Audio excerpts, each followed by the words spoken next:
بسم الله الرحمن الرحيم الحمد لله والصلاة والسلام على رسول الله وآله وصحبه ومن اهتدى بهداه أما بعد السلام عليكم ورحمة الله وبركاته. Last time we met, we did not have enough time to go through this great hadith of Abdullah ibn Amr ibn al-As, which is hadith number 195. Abdullah ibn Amr ibn al-As said that the Prophet ﷺ was informed that I pray, or that I said, I will pray all night and fast all day as long as I live. And the Prophet came to me ﷺ and asked me, did you say that? And I said, yes, may Allah make my mother and father ransom for you. So the Prophet said ﷺ that this is something that you will not be able to tolerate. You cannot do this, meaning he knows that by nature people will give up after a while. So the Prophet ﷺ told him, don't do this. Sleep and pray, fast and break your fast. And then he directed him to the best of fasting, and he said, fast 3 days every month. Why? Because one good deed is multiplied by 10. So this is 30 days if you fast 3 days every month. This means as if you fasted a whole month, and this is for the whole year, as if you fasted for the entire year. Abdullah ibn Amr, as a person who tastes and knows the beauty of worshipping Allah, said, I can do more than that. It could have been easy for him to say, okay, jazakallah khair, khalas. Yet he's not doing it so that he would not be blamed. He's doing it because he loves Allah. He wants to do as much as possible to get closer to Allah. And this is the difference between us and them. We do forms of worship so that we are not punished, not so that we are closer to Allah. We want to do the basics. And that is why people come to me and say, Shaykh, what's the ruling on so and so? And I say, haram. They always say the same thing. Is it haram or makruh? No, it's haram. It is haram, or, you know, a little bit small haram. What is this? Are you choosing what you want from the grocery shop? Are you buying fruits and vegetables? I want big or small. You are sinning. Akhi, assume it's not a sin. You are doing something that is makruh, meaning that Allah dislikes it. How dare you do something Allah dislikes? So our problem is that we are not interested in getting closer to Allah.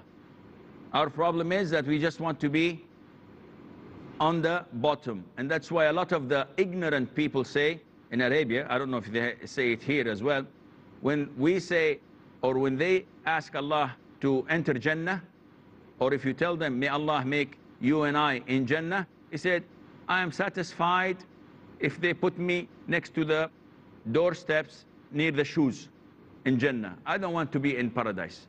I just want to be at the lowest level of Jannah. And this is wrong. The Prophet says, ﷺ, if you ask Allah, ask him for paradise, for al-Firdaus, because it is the highest of Jannah and the middle of Jannah. And don't ask for the middle or for the lowest part, ask for the top. Likewise, if a schoolboy is studying for his exams, what is your target, my son? If he tells me my target is 100%, then I will tell you he will get 95, maybe 91. But definitely he will get a very good grade. And depends on his ability. If someone tells me I'd like to get the passing grade, I know that he will fail. Whoever wants the passing grade will fail. Because the more you shoot up, then if it's a little bit down, you're still up. But if you shoot to the limit, you will fail. So likewise, we always shoot for the passing grade, which means we are in very dangerous grounds. Abdullah ibn Amr tasted the beauty of worshipping Allah. So he said, Prophet of Allah, 3 days a month, sorry, I can do more. So the Prophet told him, in this case, fast 1 day and skip 2 days. meaning you fast 1/3 of the month, 10 days every month. Still saying that this is too little, I can do more. So the Prophet ﷺ told him, fast 1 day and skip 1 day. This is the fasting of Prophet Dawood, my brother, the Prophet Dawood, and it's the best of fasting. Still he wants to do more, and the Prophet told him that there isn't any more, there isn't any better than the fasting of Dawood, meaning if you do more, you're sinful. Also, the Prophet ﷺ told him that there isn't better than that. And we have some narrations from the companions that some of them used to fast the whole year, like Abdullah ibn Zubair, like other companions.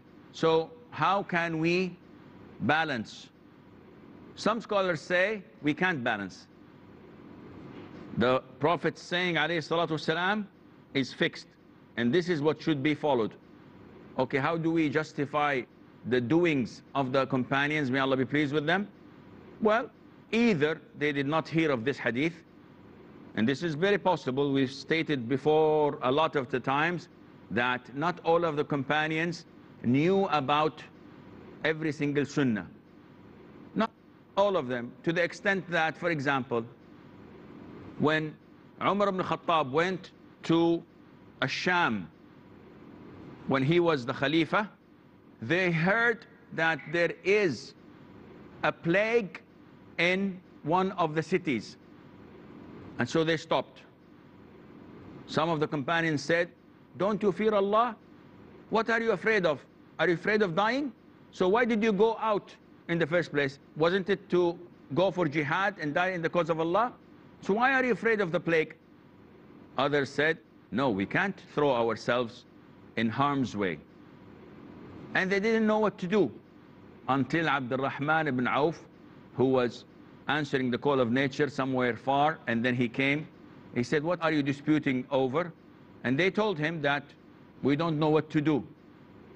Then he said, by Allah, I'll tell you what to do.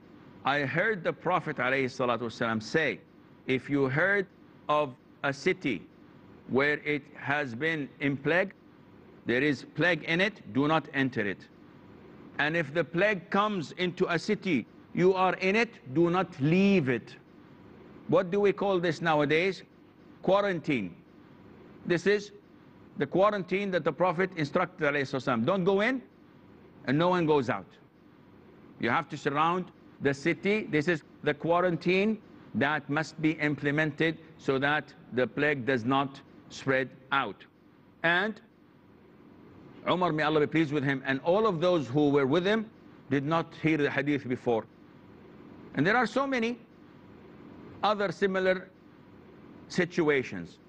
Now, regarding the companions who used to fast the whole year, scholars said that most probably they did not know about the hadith. The second justification would be that they knew the hadith and they knew this incident, but they felt that this was not for individuals, but rather for the whole ummah.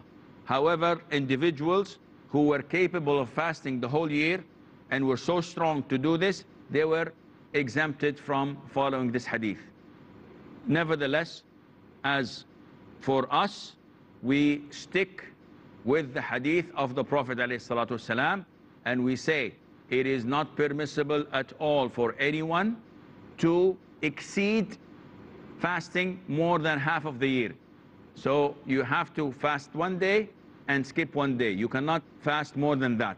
Otherwise you would be sinning and going against the sunnah of the Prophet ﷺ. Now, what do we learn from this hadith? This hadith is extremely important for us because it teaches us how to worship Allah Azza wa Jal continuously, uninterruptedly. What do you mean? I'll tell you what I mean. The Prophet ﷺ said that the most preferred deeds to Allah are those that are continuous, even if they're little. So Allah Azza wa Jal rewards you and He loves that you do something and maintain doing it, even if it's little. But if you do a lot for a short period of time and then fall weak and leave this good deed, then this is something that Allah Azza wa Jal does not approve of. The Prophet said in the authentic hadith, do not oblige yourselves except with the deeds you can do. Because Allah Azza wa Jal does not get fed up. So this is an instruction that you only accept and undertake what you can sustain and maintain for a long period of time. We have a short break, so stay tuned, and inshallah we'll be right back.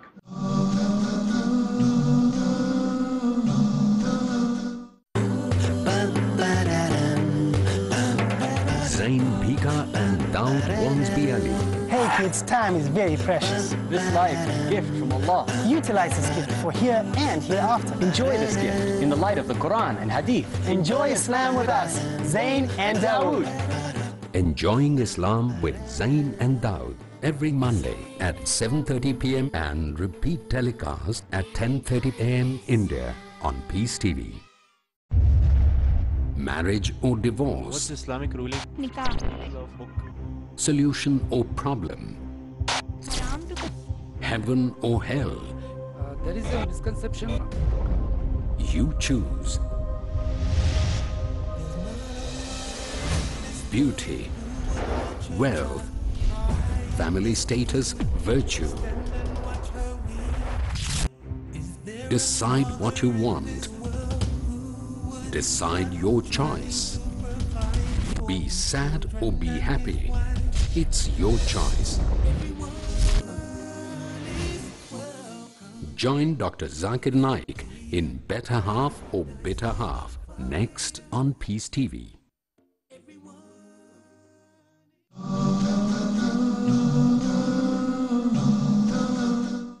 Assalamu alaikum and welcome back.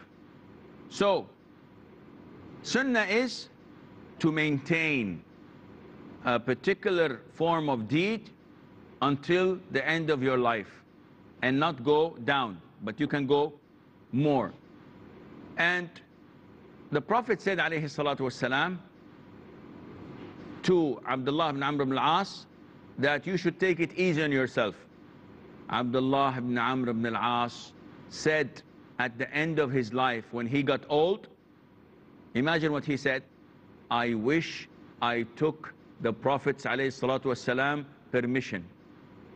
Now, until he was so old, he used to fast one day and skip one day. And now he says he regrets this. Why? Because he was old. And he said, I wish I took the Prophet's permission and continued to do this. Now, it is very hard for me, but I will not leave it. It is extremely hard, but I have to maintain doing it. And this is a lesson for us. When you are young, when you are practicing in your early age, you feel the enthusiasm, you feel the power. The Prophet says in the authentic hadith that every single deed has a climax, and the climax has a weak points.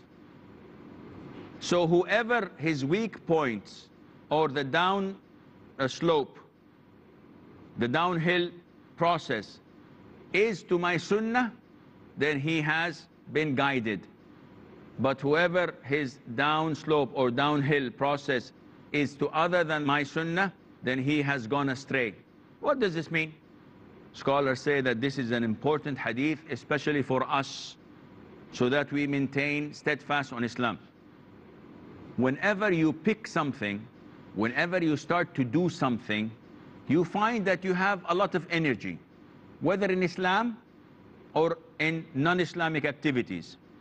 Example, in Islam, a person starts to practice. He has strong iman, enthusiasm, so he insists on praying Fajr in the masjid, Dhuhr, Asr, Maghrib and Isha. Very good. He insists on praying night prayer, 2, 3 hours, 4 hours a night. Before, he did not pray anything at all. Now all of a sudden, mashallah, his iman is strong. He insists on fasting one day and skipping one day. He insists on finishing the Quran once every week. And this is reading a lot of Quran, attending lectures, doing this, doing that, and neglecting his work, neglecting his studies, neglecting taking care of his body and of his health. Now, after 6 or 8 months of this strong behavior, which is good on the surface, but on the long run, it's bad. What happens to him?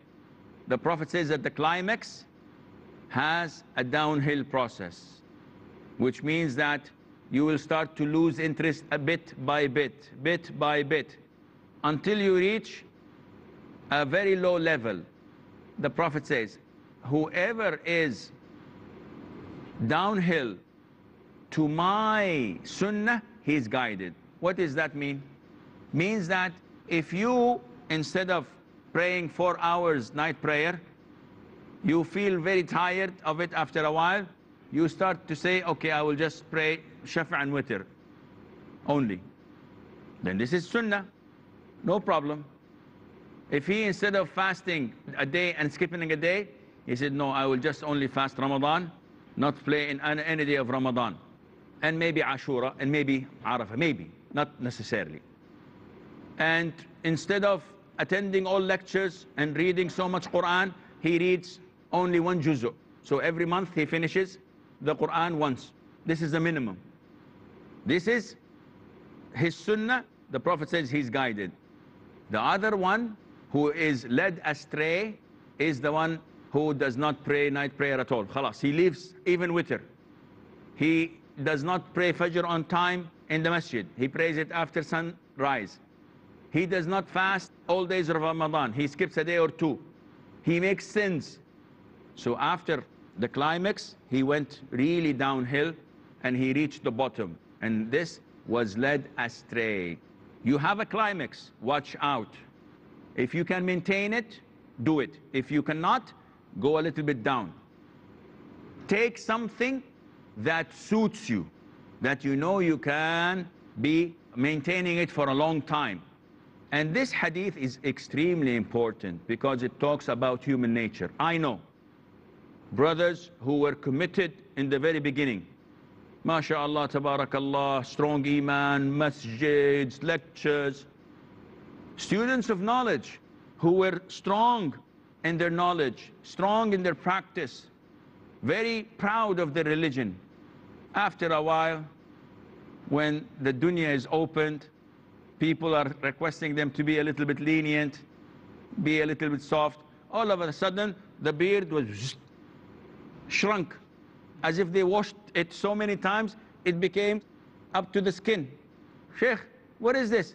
He said, time changes, and scholar so-and-so say this, scholar so-and-so say this, so it's permissible. What do you want with scholar so-and-so and scholar so-and-so? What does the Prophet say, alayhi salam? He said, no, it's an issue of dispute among scholars. Subhanallah. After a while, his thobe that was to the middle of his leg goes a little bit and a little bit to the ankle, and then to the floor, like as if he's a bride. Sometimes he walks and people carrying his thobe behind him. What is this, Sheikh? He said, yeah, I'm not doing it out of arrogance. I'm doing it because it's permissible and so and so. Sheikh so-and-so says, A'udhu billahi minash shaitanir rajim. You're a Muslim. So you find that the climax they reached, they could not maintain it. And that is why the Prophet's most dua was, Ya muqallib al-qulub, thabbit qalbi ala dini. Oh Allah, who turns hearts over, who flips hearts over, make my heart steadfast on your religion. You have to do this every single day, hundreds of times. Why? Because you and I have seen so many people go astray. People who used to look as if they're committed. And so many people with their beards, with their Islamic look, they've reached their climax and they went downhill, and now they're about to hit rock bottom. But you don't know, because they look okay. Yet if you analyze what they say, you'll figure out that they are on a very, very dangerous curve. They look practicing, but their hearts have been corrupted. And if Allah Azza wa Jal does not help them and send to them people who would sit with them and talk with them and realize this and advise them and surround them and bring them back to safety, they will be soon doomed. And you know a lot of this. May Allah Azza wa Jal protect us. So this hadith is very important in showing us how to be steadfast. And also it shows us how human nature is easily affected, and that the best of guidance is the guidance of the Prophet ﷺ. Never ever think that I can top that, I can be better than that. The Prophet ﷺ, 3 of his companions asked about the way he used to worship Allah, and when his wives told them he used to do this and that, they said, oh, the Prophet, Allah has forgiven all of his sins. He's not like us. He has carte blanche. As for me, I will never sleep at night. I will pray all night. The other, I will never break my fast. I will fast every day. The third, I will never marry women. I will deprive myself from desire and lust. Did the Prophet approve of that? Alayhi was very angry. And he said, by Allah, I'm the most one among you who fears Allah and is knowledgeable of Allah. Yet, I sleep and pray. I fast and I eat and I marry women. Whoever chooses a path other than my sunnah is not from me. He's not a follower of mine. And therefore, the best of guidance, no matter what your mind tells you, no matter what Sheikh so-and-so and Sheikh so-and-so, the earlier mentioned, tell you, the best of guidance is the guidance of the Prophet ﷺ. By following his footsteps by the millimeter, you will enter paradise. That is why when Umar, may Allah be pleased with him, objected to the treaty of Al-Hudaybiyah, and he thought that it was unfair for the Muslims. You know, the treaty of Hudaybiyah, what did it say? It said that if any one of the idol worshippers accepted Islam and came to the Muslims must return him back. And if any of the Muslims committed the act of apostasy and went to them, they can keep him. So Umar was outraged. And he said, O Prophet of Allah, aren't we on the right track? Aren't they following falsehood? So why should we give in our religion? Why should we surrender and be weak? The Prophet said, Umar, I am only the servant of Allah, and I do as I am commanded, and Allah Azza wa Jal would not let me down. Umar did not like this. It's not he didn't like it. He wanted an answer that fulfills his desire of attacking the disbelievers and not being unfairly treated. So he went to Abu Bakr and he said the same to him. What did Abu Bakr say? He said, Umar, the Prophet ﷺ is the messenger of Allah. You must stick to his, in a figure of speech, footsteps. What Abu Bakr said, you must hold on to the saddle of his camel. If you hold on to the saddle of his camel, that means wherever he goes, you will go with him. But this doesn't mean hold on to his saddle of camel, mean follow his instruction and footsteps. Umar said, after that, I realized how wrong I was, so I freed so many slaves and I gave so much money in charity so that Allah would forgive what I had said. There is no guidance better than the guidance of the Prophet ﷺ. The Prophet used to say this every single Friday. And in every great occasion when the Muslims gather, he would say that Khayrul Hadi, Hadi Muhammadin sallallahu alayhi wasallam. The best of guidance is the guidance of the Prophet ﷺ. And every invented thing in Islam is an innovation, and every innovation is in hell fire. This is all the time we have. Until we meet next time, fi amanillah, wassalamu alaikum wa rahmatullahi wa barakatuh.